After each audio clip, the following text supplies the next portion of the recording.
Okay, so I had some free time this morning. Thought I'd go through a couple things to keep myself, possibly you, warmer this winter while steelhead fishing or fishing just out in the cold. Kind of first things first, shout out Jeff Arnold, obviously. We're going back to the old wrist sock, okay?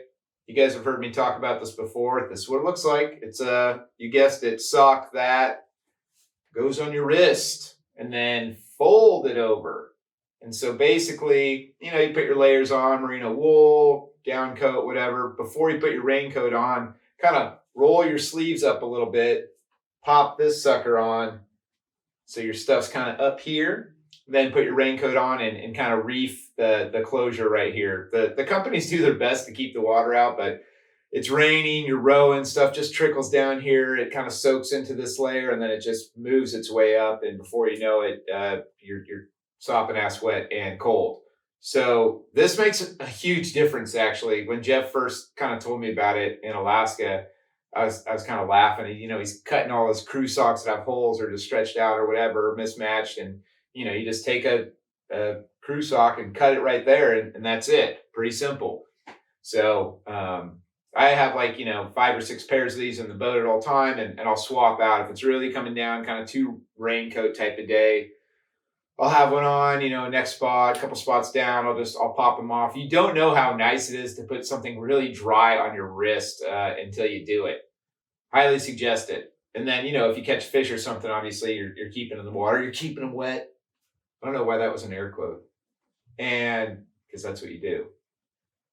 You down, soak your arms, dunk them in the water. When you come up, they're sopping ass wet. So that when you go in and you got your jacket reefed down, it helps from the water to go up into your upper layers. It just soaks into one of these guys, take it off, throw it in a Ziploc, throw it in your dry box or whatever, do a load of laundry or whatever down the week. I'm going to tell you basically how to run your life. This is when you're supposed to do wash. So that's the first thing. And then obviously you got hand warmers, no secret, but what you can do is, I don't know where my buff went, it's gone, but you kind of pull it down and guys like pull it up over their face. I can't do that. The womb broom, it's a mess. But I'll wear it around my neck for warmth. I'll pull it on and roll it back up halfway. So the opening is kind of, up here, not kind of, it's up here. And take some hand warmers and stick 2 in there and 2 in the back.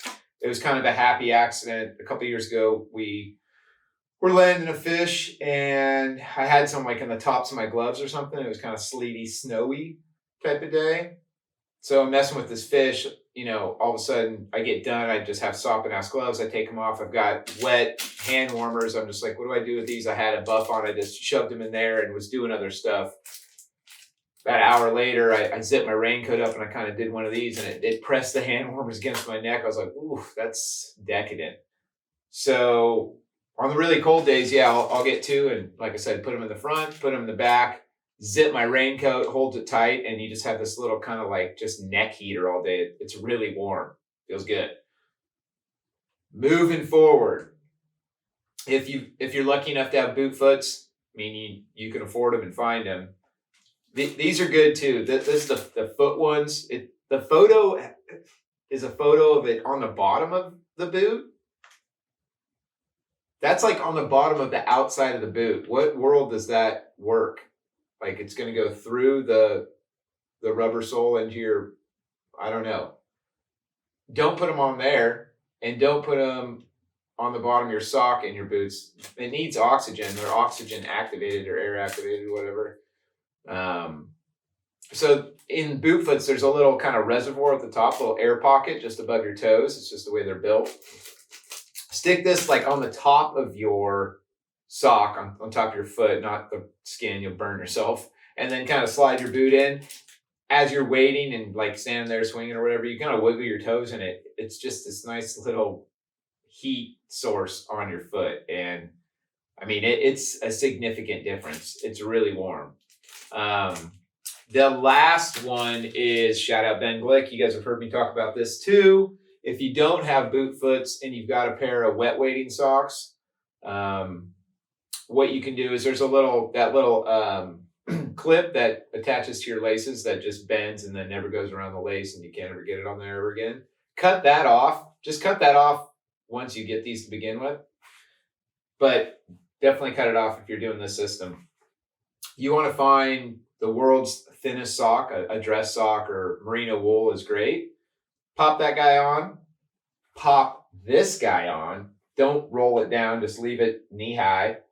And then step into your waders. So you've now got 6 millimeters of neoprene around your foot instead of 3.